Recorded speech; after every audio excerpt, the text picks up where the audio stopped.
Saya mendapati ada orang Cina Malaysia yang membantu Parti Komunis China di Malaysia. Apa yang saya tak faham ialah kenapa kerajaan Malaysia membenarkan perkara ini berlaku. Ceritanya begini. Seorang subscriber menghantar mesej kepada saya di IG dan memberitahu bahawa ada satu organisasi di Malaysia yang bernama Persatuan Promosi Penyatuan Secara Aman Satu China Malaysia. Organisasi ini tidak mempunyai nama dalam bahasa Melayu dan terjemahan ini saya buat berdasarkan makna asal dalam bahasa Cina. Bila kita dengar nama organisasi ini, bukankah kedengaran sangat komunis? Organisasi ini bukan sebuah pertubuhan berdaftar yang sah di Malaysia. Mereka bergerak atas nama Persatuan Perniagaan. Sama ada mereka berdaftar sebagai NGO atau syarikat. Apa yang lebih penting ialah, adakah kegiatan mereka ini sah di sisi undang-undang Malaysia? Kenapa mereka boleh buat kerja untuk Parti Komunis China dekat negara kita? Adakah mereka menerima dana daripada Parti Komunis China? Ramai rakyat Malaysia tak tahu kewujudan persatuan ini kerana hanya media Cina yang melaporkannya.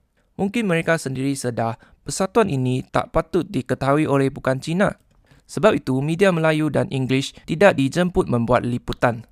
Tapi walaupun hanya disasarkan kepada masyarakat Cina, ramai juga orang Cina Malaysia yang membantah kewujudan organisasi ini. Contohnya, ada komen seperti, "Sejak bila Malaysia ada persatuan macam ni? Penembusan merah ni memang menakutkan. Siap ada cawangan parti sekali ke? Memang tak sihat otak dia ni. Macam mana nak buat laporan persatuan ni?"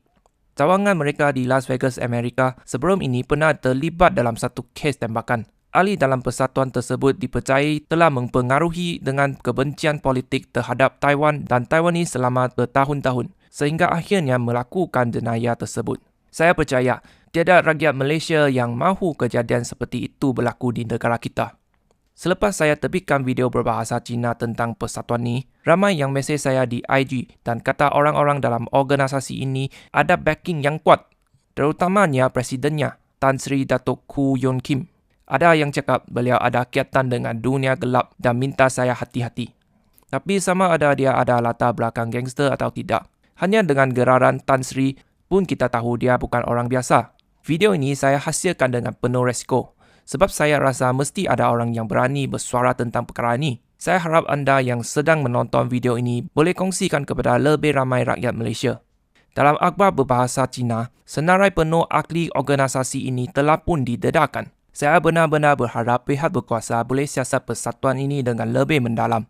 Hanya dengan alasan tidak berdaftar secara sah pun sudah cukup untuk dimulakan siasatan.